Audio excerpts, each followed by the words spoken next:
하나님 나라의 백성인 하백 여러분, 하백의 성경 아카데미에 오신 것을 환영합니다. 이 시간은 그리스도인이 꼭 알아야 할 기본 진리 33강 시간입니다. 함께 나눌 주제는 인간과 죄, 그 가운데서 죄 가운데 있는 인간입니다. 우리는 현재 논쟁들 관련해서 지난 시간에 영성 뉴 에이지에 대해서 함께 나누었습니다. 이 시간에는 세속적 인본주의부터 하나씩 나누기로 하겠습니다.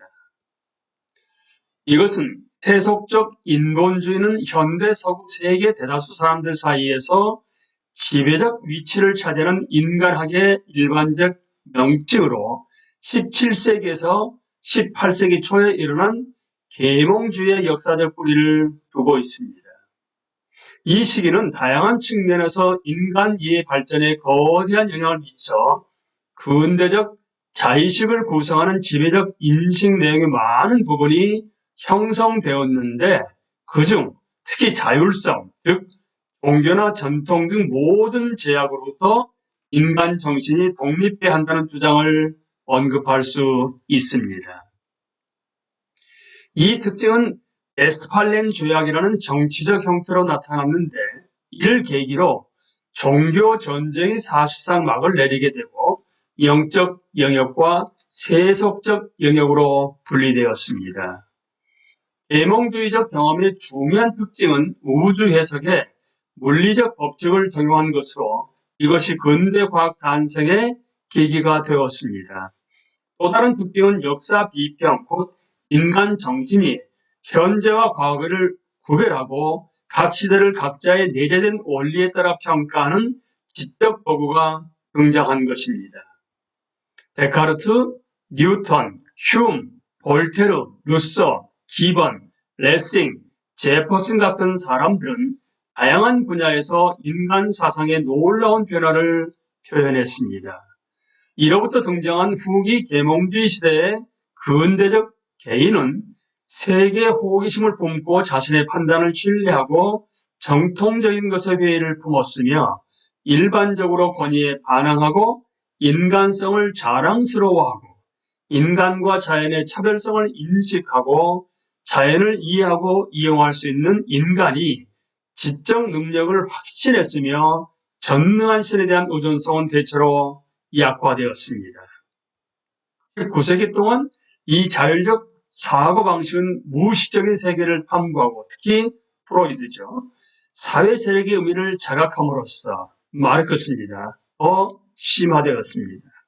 나아가 이 두 사상은 가치의 객관성의 의문을 제기하고 니체의 저작 및 인간과 다른 종들의 기원을 탐구한 다윈의 연구가 불러일으킨 불확실성을 더 강화해 나갔습니다. 이러한 계몽주의적 관점과 분명한 연속성상에 있는 오늘날의 세속적 인본주의의 특성은 다음과 같이 요약할 수 있습니다. 세속성, 일반적으로 내재적인 자연적 요인을 바탕으로 실제 접근한다는 뜻입니다. 세속적 인본주의의 1차적 준것들은 이 세상 중심적입니다. 초자연적 작용은 원칙적으로 무시되지는 않지만 주변적인 것으로 간주되며 이해나 행동에 중요한 역할을 하지 않습니다. 이렇듯 현대 과학과 산업, 교육, 의학, 상업 및 예술 등은 기독교의 많은 자극과 지지를 받았던 역사와 상관없이 현재로서는 기독교적 가치나 신념을 크게 고려하지 않습니다. 합리성, 과거 여러 세기 동안 유행했던 고도의 합리주의는 인간이 주관적이고 감정적인 힘들에 영향을 받는다는 압도적 증거 앞에서 쇠퇴할 수밖에 없었지만 적어도 대중적 차원에서는 자료를 이해하고 평가할 수 있는 인간 능력에 대한 근대적 자기 확신이 여전히 살아있습니다. 비록 상처를 입었지만 이성은 죽지 않았습니다. 이 같은 이성에 대한 지속적 애정은 포스트 모더니즘에서 나타난 것 같습니다. 이제 포스트 모더니즘은 이성의 오용에 대해 대대적으로 정면 공격을 시도했지만 주장의 근거를 제시하기 위해 고도로 정교하고 합리적인 논증을 사용합니다. 과학성, 현대인들은 사물의 존재 방식을 설명하고 해답을 도출하는 과학적 방법이 가진 능력에 지속적으로 깊은 인상을 받고 있습니다. 일부 사람들은 과학에 대한 이런 종류의 주장을 철회하고 있지만 최근 일어난 과학기술의 놀라운 발전과 미래에 예상되는 엄청난 변화들 때문에 그 사실이 부각되지 않는 경향이 있습니다. 자유주의, 모든 경계를 제거하는 계몽주의의 특징은 현대인의 의식에 계속해서 깊은 영향을 미치고 있습니다. 원칙적으로 현대 정신은 이전에 탐색되지 않은 새로운 분야에 대해 개방적입니다. 사람들은 예술 분야는 물론이고 모든 분야에서 그 어떤 제약도 받아들이려 하지 않습니다. 모든 방법은 시도될 수 있어야 하고 모든 관점은 포용되어야 합니다. 개인주의, 차후에 이 특징에 대해 자세히 설명하겠지만 여기서는 가족과 교회 같은 과거 질서의 전통적 제도들, 법률과 질서와 정부가 모든 차원에서 행사했던 힘이 점차 해체되고 존중받지 못함으로써 현대인이 극단적 고립이라는 새로운 미지의 대항으로 던져지고 있다는 점만 언급해두고자 합니다. 계몽주의 이전의 고전시대에 살았던 사람들은 자신만의 자유와 표현이 어느 정도의 제약을 받든 자신이 더 큰 구조와 연대의 일부라는 사실을 알았습니다. 반면 오늘날의 전형적인 도시민들은 각자가 자신만을 의지하는 세상에 살면서 자기 정체성을 형성하고 자신의 가능성을 실현하고 타인에 대한 참조 없이 자신만의 가치체계를 만들려고 노력합니다. 마이스페이스, 페이스북, 트위터, 그리고 우리나라 같으면 카톡 같은 네트워킹 웹사이트의 놀라운 성장에서 볼 수 있듯이 진정한 공동체에 대한 갈망은 여전히 현대인의 마음 깊이 새겨져 있습니다. 상대주의, 이는 앞서 언급한 개인주의에서 파생한 것으로 우리 시대의 극단적 개인주의가 가치 영역에 적용된 것입니다. 인간의 행태를 평가하고 지도하는 이전의 모든 체계는 개인의 자유를 위해 원칙적으로 거부되어야 하기에 행위를 결정하는 문제에 관한 한 일반적 규범이란 존재하지 않습니다. 내가 개인으로 특정한 순간에 옳다고 여기는 옳은 것입니다. 따라서 가치들은 대단히 유동적이고 철저하게 상대적입니다. 낙관성, 비관성, 현대인의 사고방식 가운데는 해소되지 않는 큰 긴장이 존재합니다. 계명주의가 남긴 유산의 특징은 인간 정신의 능력, 구체적으로는 통신무역 기술혁명, 생물학과 의학의 발전, 세계화, 새로운 세계 정치 질서의 등장, 우주 탐사 확대 등과 관련한 인간 정신에 대한 무한한 낙관주의로 나타납니다. 하지만 엄연한 현실이 존재합니다. 지구에 사는 생명은 부서지기 쉽고 일련의 위기들 중 어느 한 가지라도 예측 가능한 미래에 우리 통제를 벗어나는 것을 막을 수 없으며 그렇게 되면 기나긴 인류의 이야기는 수치스러운 이야기로 끝나고 말 것입니다. 우리의 낙관주의는 불안합니다. 이제 포스트 모더니즘으로 넘어갑니다. 이것은 1960년대 급진주의에 뒤이어 등장한 다양한 관점과 표현들을 일컫는 용어입니다. 포스트 모더니즘의 공통 요소는 용어가 암시하듯이 앞서 언급한 주요 특징들을 지닌 근대적인 자유주의적 인간관을 부분적으로 거부하는 동시에 그것을 넘어서려는 시도입니다. 어떤 의미에서 보면 계몽주의가 완전히 기획이 아니라는 점에서 포스트 모더니즘은 이미 오래전에 등장했다고 볼 수 있습니다. 일찍이 니체와 같은 사람들이 자기 확신에 가득 찬 모더니즘의 합리주의를 공격했지만 그런 비판이 동력을 얻게 된 것은 최근에 이르러서입니다. 근대성은 다음과 같은 여러 측면에서 비판을 받습니다. 첫째, 오로지 이성 안에서 도덕성과 사회의 기초를 찾으려는 시도는 실패했습니다. 둘째, 진보의 필연성에 대한 계몽주의의 신념은 거짓임이 밝혀졌습니다. 셋째, 지식이 본질적으로 선하다는 신념은 유지될 수 없습니다. 네 번째, 보편적 인류 역사, 그러니까 메타 내러티브를 설명하는 준거점이 될 거대하고 포괄적인 관점이 어딘가 존재한다는 사상은 폐기되어야 합니다. 논쟁의 사안이 되겠지만 신이라는 개념이 필요하지 않다는 모더니즘의 가정은 의문의 여지가 있습니다. 포스트 모더니즘을 하나의 정리된 이론적 입장으로 규정하기는 어렵습니다. 그것은 다양한 측면에서 세상에 반응하는 방법이기 때문에 이론적 명제뿐만 아니라 예술과 연극, 영화, 대중문화 등을 통해서도 효과적으로 표현되고 있습니다. 어떤 의미에서 그것은 하나의 명제인 동시에 스타일입니다. 그럼에도 포스트 모더니즘이 항상 그런 것은 아니지만 흔히 보여주는 몇 가지 특징은 기술해 볼 수 있습니다. 첫째, 보편적 세계관을 거부합니다. 일관성 있는 전체 속에 있는 모든 것을 통합한다고 주장하는 모든 이론을 원칙적으로 거부합니다.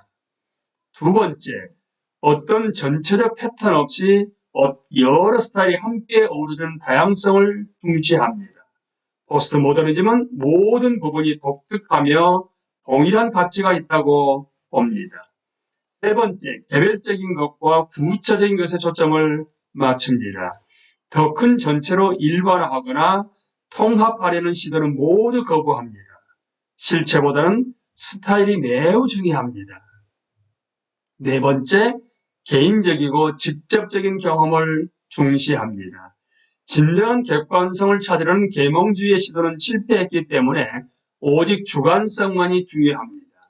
현재 특정한 순간에 내가 느끼고 경험하는 것이 핵심이며 다른 모든 것은 부차적입니다. 다섯 번째, 합리화나 지식 조작의 위험성을 예리하게 인식합니다. 또한 특권을 가진 엘리트들이 이데올로기나 설명이라는 이름으로 벌이는 파워게임을 경계합니다. 여섯 번째, 역설의 인식에 가치를 둡니다. 우리는 자기 안에 갇혀 있고 우리와 마찬가지로 다른 사람들도 삶의 모든 차원에서 파워게임을 하고 있기 때문에 그 어떤 유의미한 이데올로기의 성립도 불가능합니다. 최종적 의미는 사라졌으며 우리에게는 오직 삶의 기초로서 역설만이 남을 뿐입니다. 모든 포스트 모던주의자들이 이러한 내용에 전부 동의하지는 않을 것이며 포스트 모더니즘이라는 용어조차 들어본 적이 없는 많은 이들이 이 내용들을 따라 살아가고 있을 수도 있습니다. 어쨌든 포스트 모더니즘은 유의미한 인간학적 표현들을 보여줍니다. 기독교 신앙의 관점에서 볼 때 실제에 대한 기술로서 포스트 모더니즘의 한계는 분명합니다. 객관적 지식의 가능성에 대한 그 어떤 주장에도 반대하는 포스트 모더니즘은 객관적인 하나님의 계시에 대해 일절 문을 닫습니다. 이 사상은 역사를 인정하지 않기 때문에 과거, 특히 예수님의 생애와 사역에 대한 확실한 지식에 다가갈 수 없습니다. 자아를 초월한 신뢰할 만한 계시가 없다면 우리는 하나님과 자신과 삶의 의미에 대해 무지할 수밖에 없으며 예수 그리스도와 살아있고 구속적인 관계가 부재한 상황에서 앞날에 대한 어떠한 전망도 내다볼 수 없을 것입니다.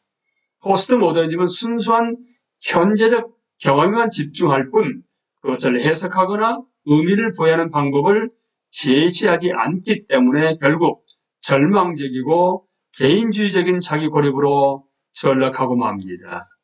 하지만 진리를 부정하는 자신의 존재에 대한 비판을 피할 수 없기 때문에 이 사상의 급진적 회의주의는 자기 논박에 빠질 가능성이 있습니다.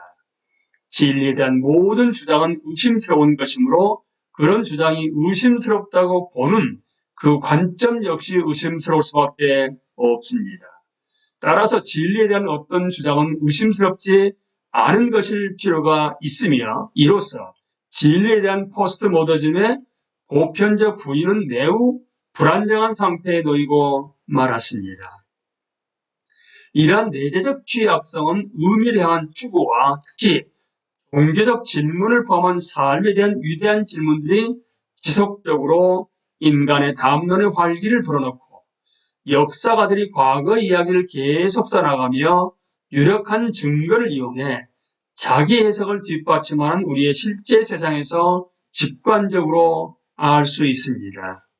나아가 포스트 모더니즘은 모든 삶과 경험에서 중심을 이루는 초월적 자아, 곧 자의식을 가진 나에 대해 설명하지 않습니다. 또한 포스트 모더니즘 지지자들이 이 지구에 살았던 과거 어느 세대보다 과학기술이 제공하는 것, 이를테면 개인용 컴퓨터나 여러 부가 장치에 의존하는 모습은 이 사상이 지닌 핵심적 역설입니다.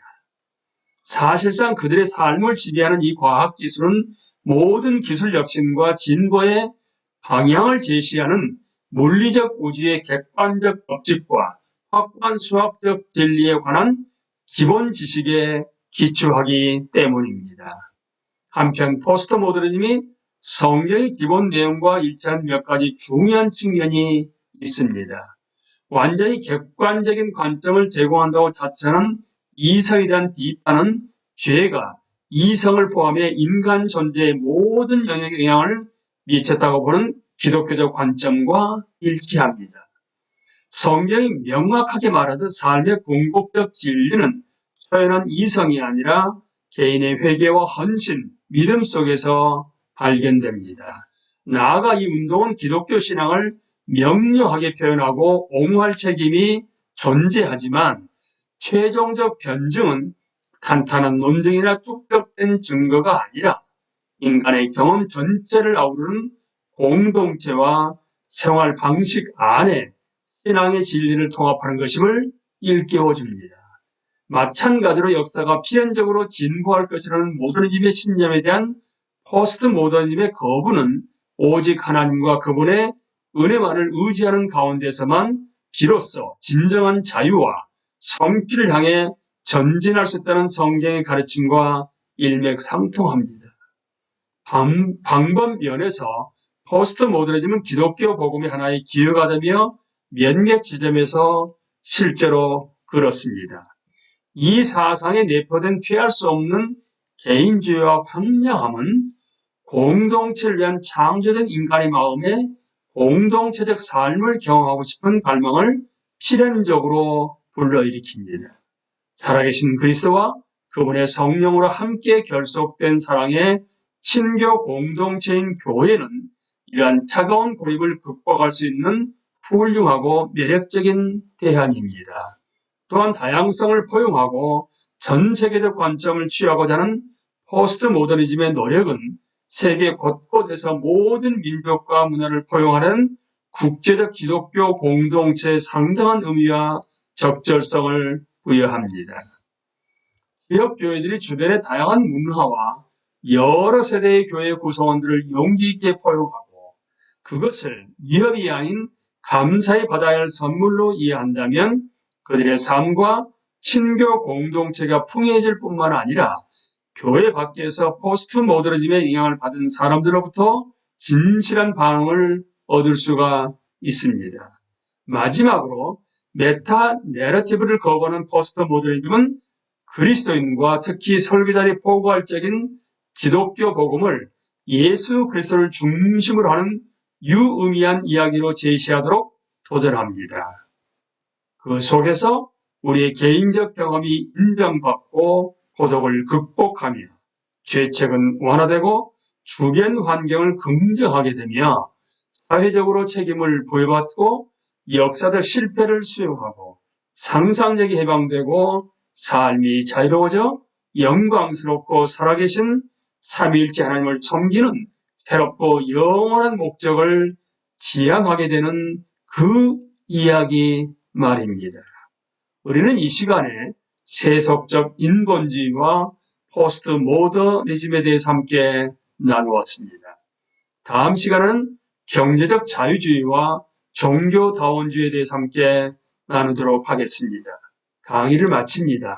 감사합니다.